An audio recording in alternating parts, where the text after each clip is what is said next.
Hello everyone, this is मोहित और आज मैं आपसे डिस्कस करने वाला हूं अपनी आईआईटी जैम की स्टोरी। ठीक है, लेकिन आईआईटी जैम की स्टोरी जानने से पहले ये तो जाने आईआईटी जैम होता क्या है ना। तो आईआईटी जैम क्या होता है, व्हाट इज आईआईटी जैम, यही पहला सवाल है।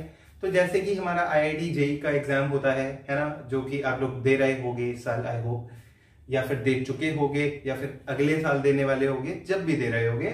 ठीक है, वो होता है हमारा बैचलर्स में जाने के लिए, ग्रेजुएशन में जाने के लिए।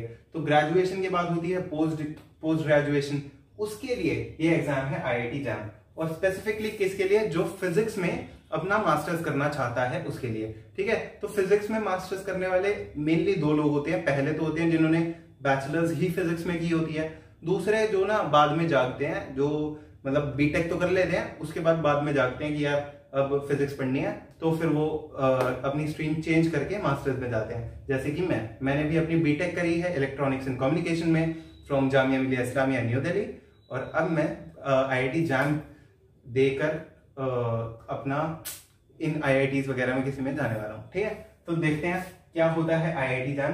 तो एंट्रेंसेस जो भी मास्टर्स के लिए हैं वो सब ये हैं, इनके अलावा भी काफी सारे होते हैं, लेकिन ये सारे मैंने मेन लिखे हैं। तो एक है आईआईटी जैम हमारा, एक होता है जेस्ट। आईआईटी जैम से सारे आईआईटीज के अंदर एडमिशन होता है, और आइजर्स भी एक इंस्टीट्यूट है जो कि रिसर्च इंस्टीट्यूट है। ठीक है, उन रिसर्च इंस्टीट्यूट्स के अंदर भी एडमिशन होता है। दूसरा है जेस्ट। जेस्ट जो है स्पेसिफिकली रिसर्च इंस्टीट्यूट्स के लिए ही होता है। रिसर्च इंस्टीट्यूट्स ऐसे हैं जो कि प्योर साइंसेस के लिए ही बनाए गए थे गवर्नमेंट के द्वारा।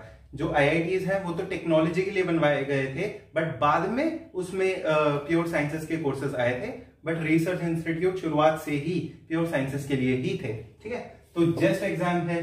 जेस्ट जो है वो बैचलर्स वाले बच्चे भी देते हैं और मास्टर्स वाले भी देते हैं। बैचलर्स वाले देते हैं मास्टर्स और पीएचडी करने के लिए, और मास्टर्स वाले देते हैं पीएचडी करने के लिए। कट ऑफ दोनों की अलग होती है। तीसरा है TIFRGS, ये बहुत ही अच्छा इंस्टीट्यूट है, मुंबई में सबसे अच्छा इंस्टीट्यूट है जितने भी मैंने लिखे हैं उनमें से, है ना। अगला है सेंट्रल यूनिवर्सिटीज। सेंट्रल यूनिवर्सिटीज जो है JNU है, BHU है, DU है, Jawaharlal Nehru university, Banaras Hindu university, Delhi university etcetera. ठीक है, तो ये सब हमारे मेन एंट्रेंसेस है जो कि बैचलर्स के बाद यूजुअली बच्चे देते हैं। ठीक है, तो अब इतना अगर हमने समझ लिया, तो अब हम ये समझ लेते हैं कि हमने अभी तक आईआईटी जेई के लिए प्रिपेयर किया है या नहीं भी किया है, तो शायद करने वाले होंगे, लेकिन एटलीस्ट हमको पता होगा क्या है उसमें, है ना। तो अगर हम आईआईटी जेई के लिए प्रिपेयर करते हैं और आईआईटी जैम के लिए प्रिपेयर करते हैं, तो दोनों में क्या क्या फर्क रहते हैं वो थोड़ा सा समझने की कोशिश करते हैं। तो अगर आप आईआईटी जेई के लिए प्रिपेयर करते हो तो भाई साहब आपका कोर्स होता है अनंत, है ना। फिजिक्स भी इतनी बड़ी, केमिस्ट्री भी इतनी ज्यादा, मैथ्स भी इतनी ज्यादा, बहुत ज्यादा कोर्स होता है। लेकिन आईआईटी जैम में उतना कोई कोर्स नहीं होता। तो एक ये बात तो हो गई कोर्स डिस्कशन की, कि किस में कोर्स ज्यादा है, किस में कोर्स कम है। उसके बाद दूसरा एग्जाम जो पेपर होता है, पेपर का लेवल कैसा होता है जैम में और आईआईटी जेई में। तो आईआईटी जेई में जो जेई मेंस का एग्जाम है, आप जैम को जेई मेंस से मुश्किल लेकिन जेई एडवांस से आसान मान सकते हो। ठीक है, जेई मेंस से तो मुश्किल है लेकिन जेई एडवांस से आसान है। ओके, तो ये एक छोटी सी बात हो गई। तो अब जैसे कि मैंने अगर चलो सोच लिया, मैंने बैचलर्स कर ली, है ना। अच्छा, जेई एडवांस से आसान तो है, बट ये नहीं है कि मतलब कोर्स ऑफ कोर्स उसका ज्यादा ही है ना। जैम का फिजिक्स के अंदर कोर्स ज्यादा ही है, क्योंकि अब आप प्योरली फिजिक्स के अंदर आ चुके हो, है ना। तो अब हमारा एक तो क्या नाम है, हमने चलो मान लिया कि हमको आईआईटी जैम देना है। क्यों देना है, इससे हम आईआईटीज के अंदर मास्टर्स कर सकते हैं फिजिक्स के अंदर या केमिस्ट्री या मैथ्स के अंदर, तीनों का अलग अलग एग्जाम होगा। ठीक है, चलो हमने मान लिया हमको आईआईटी जैम देना है, तो हमको पता होना चाहिए क्या क्या कोर्सेज हैं। तो ये 7 सब्जेक्ट्स हैं हमारे। पहला है EMT है इलेक्ट्रोमैग्नेटिक थियरी, जो कि काफी हद तक सिमिलर है आपका पहले इलेक्ट्रोस्टैटिक्स, फिर मैग्नेटोस्टैटिक्स, फिर इलेक्ट्रोडायनेमिक्स एक्सेट्रा, जितना हमने क्लास 12th में पढ़ा था ना, काफी हद तक सिमिलर है, और उसके आगे भी काफी कुछ है इसमें। अगला मैकेनिक्स 2 प्रकार की है हमारी, न्यूटोनियन मैकेनिक्स और क्लासिकल मैकेनिक्स। ठीक है, दोनों में फर्क है। न्यूटोनियन मैकेनिक्स काफी हद तक 11th वाला है, और क्लासिकल मैकेनिक्स काफी आगे की चीज है, जो कि इस वीडियो में तो ऑफ कोर्स नहीं डिस्कस हो सकती। लेकिन अच्छी बात यह है कि आईआईटी जैम के एग्जाम में स्पेसिफिकली क्लासिकल मैकेनिक्स उतनी नहीं आती, ठीक। और इसके बारे में अगर मैं आपको एक बात बताऊं तो मैंने अपनी भाई साहब मैकेनिक्स जो है ना अपने पेपर के लिए वो पढ़ी भी नहीं थी, है ना। जो जब मैं जैम का पेपर देने जा रहा था तो मैंने पढ़ी भी नहीं थी, मतलब टाइम नहीं बचा था क्योंकि कोर्स ज्यादा था और मैं नहीं कर पा रहा था, तो मैंने पढ़ी भी नहीं थी। सीधा प्रीवियस ईयर क्वेश्चंस लगाना शुरू किए, जितना हो पाया कर दिया। और फिर जब एक्चुअल में एग्जाम देने गया तो मेरे जो मैकेनिक्स में जितने सवाल थे आई थिंक सारे के सारे हो गए थे, एक आध रह गया होगा तो, है ना। अगला है वेव्स एंड ऑसिलेशन और ऑप्टिक्स। वेव्स ऑसिलेशन अगेन काफी हद तक अपना जेई जैसा ही है, उसके आगे थोड़ा बहुत है।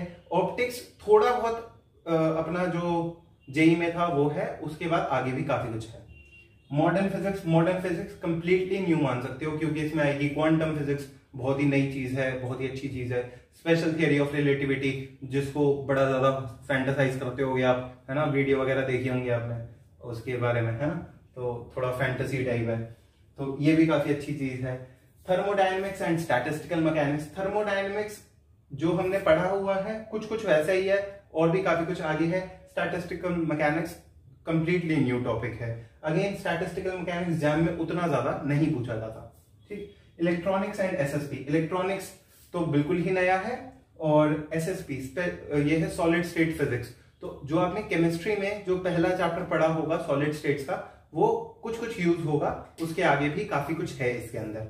उसके बाद है एमपी है मैथमेटिकल फिजिक्स, कंप्लीटली न्यू, ठीक है। तो ये सब हमारे सब्जेक्ट्स हैं। तो यहां तक आई होप आपको थोड़ा बहुत आइडिया मिला होगा आईआईटी जैम के बारे में कि क्या है एग्जाम और क्या क्या इसमें हमें पढ़ना होता है ना। तो अब मैं डिस्कस करता हूं भाई मेरी जर्नी, है ना। तो मैंने जो है अपना क्या नाम है अपना दिसंबर में अच्छे से डिसाइड कर लिया था, दिसंबर 2019 में अच्छे से डिसाइड कर लिया था कि मुझे ये एग्जाम करना है। और फिर हुआ ये कि मेरे कॉलेज में कुछ प्रोटेस्ट वगैरह हुए, सीए एनआरसी के, पता ही होगा आपको, है ना। तो छुट्टियां पड़ गई, उसके बाद जनवरी भी हमारा काफी हद तक छुट्टियों में ही रहा। तो जनवरी तक मैंने कुछ खास नहीं पढ़ा था, है ना। थोड़ा बहुत स्पेशल थियरी ऑफ रिलेटिविटी पढ़ा था, एटसेट्रा, थोड़ा बहुत पढ़ा था। उसके बाद अपना मार्च के अंदर मेरे ढंग से सही से पढ़ाई करने शुरू हुई। मार्च, अप्रैल और मई ये तीनों महीने जम के पढ़ाई हुई। मैंने अपना फोन वगैरह सब ऑफ करके कहीं कबर्ड में डाल दिया था, भाई साहब चाहिए ही नहीं, ये जीवन खराब कर रहा है ऐसा कुछ, है ना। मैंने फोन कबर्ड में डाल दिया था, 3 महीने तक मैंने उसको छुआ भी नहीं। तो ये 3 महीने मेरी मस्त पढ़ाई हुई। मेरा जो ईएमटी था वो कंप्लीट हो गया था, वेव्स ऑसिलेशन काफी सारा हो गया था, मॉडर्न फिजिक्स चालू हो गई थी, तो काफी कुछ हो गया था इतने ही टाइम में, है ना। ये सब हो गया। उसके बाद फिर अच्छा, एक चीज जो बहुत इंपॉर्टेंट रहती है वो है टेस्ट, रेगुलर टेस्ट। तो मैंने रेगुलर टेस्ट दिए, हर हफ्ते में टेस्ट देता था एक ना एक। और अब यहां पर ना 2 चीजें हैं जो मैं बताना चाहूंगा मोस्ट इंपॉर्टेंट, चाहे आप जेई के लिए प्रिपेयर कर रहे हो, चाहे आप जैम के लिए प्रिपेयर कर रहे हो, चाहे आप किसी चीज के लिए प्रिपेयर कर रहे हो। पहली चीज है अपने नोट्स, ठीक है। अपने नोट्स का मतलब है जो भाई आपके सर ने जो पढ़ाया है या जहां से भी आपने पढ़ा है उससे थोड़े डिफरेंट हो और छोटे हो, ठीक है। ये नहीं कि पूरी कहानियां लिख दी हैं उसमें, नहीं, ठीक है। छोटे नोट्स हो, शॉर्ट नोट्स हो, ताकि उसको आपको अगर टेस्ट देना है तो आपने उसको पढ़ा। मुझे ईएमटी पूरा का पूरा करना है तो मैंने उसको जल्दी में पढ़ा, 2-3 दिन में पढ़ लिया, उसके बाद टेस्ट दे दिया, ठीक है। तो अपने नोट्स और शॉर्ट नोट्स, और ये होने चाहिए शॉर्ट नोट्स, ठीक है। एक चीज ये बहुत इंपॉर्टेंट है, बहुत ज्यादा। दूसरा है इनको पढ़ना, ठीक है, रिवाइजिंग देम, ठीक है। ये मैंने अभी पॉइंट बना दिया तो इसलिए अब 3 पॉइंट हो जाएंगे। और तीसरा पॉइंट है रेगुलर टेस्ट। अच्छा, एक और चौथा पॉइंट बना लेते हैं और वो है टेस्ट एनालिसिस। ये जो 4 पॉइंट है ना, अगर भाई साहब ये जिस बच्चे ने किसी भी पेपर में कर लिए तो मैं लिख के दे सकता हूं उसकी सक्सेस होगी ही होगी, ठीक है। ये 100% श्योरिटी वाली बात है। तो ये अगर 4 चीजें तुम कर लेते हो, पहले तुम अपने नोट्स बनाओ, शॉर्ट नोट्स बनाओ, उनको सही से रिवाइज करते रहो, उसके बाद रेगुलर टेस्ट देते रहो, और उसके बाद उस टेस्ट का एनालिसिस करो। मान लो मेरे टेस्ट में थे 20 क्वेश्चंस, अब उस 20 क्वेश्चंस में मैं कर पाया 14 क्वेश्चंस, ठीक है। अब मैंने 14 क्वेश्चंस टेस्ट में कर लिए थे, आंसर भी सही आए थे। जो 6 क्वेश्चन नहीं कर पाया ना, उनको करना है, ठीक है। प्लस 6 क्वेश्चन जो है इनको जरूर करना है, और एक बार नहीं 2 बार करो, 2 बार नहीं 3 बार करो। जितनी बार आप ये टेस्ट को बार बार करोगे ना, उतना ही आपके कॉन्सेप्ट क्लियर होते जाएंगे, ठीक है। तो ये चीज मैंने करी, ठीक है, ये चीज मैंने टू बी ऑनेस्ट करी। तो फिर मेरा मई में मतलब 24 मई के बाद मेरा कोचिंग स्टार्ट हुई थी। इसके लिए मैंने कोचिंग ली थी और मेरी कोचिंग स्टार्ट हुई। कोचिंग में काफी कुछ चला। उसके बाद थोड़े टाइम बाद ये हुआ कि थोड़े टाइम बाद मेरी एक गलती रही, जो कि आप लोग मत करना हो सके तो, बहुत ही बड़ी गलती थी। और वो थी, मैंने ना क्लासेस लेना छोड़ दिया। और वो क्यों छोड़ दिया? मैंने कहा यार इतना टाइम लगाते हैं ये, 1 महीने में जितना कराते हैं ना, वो तो मैं 2 हफ्ते में खुद कर लूं, है ना। ऐसा ये जो मेंटालिटी होती है ना, ये सच भी है, कहीं ना कहीं सच भी है।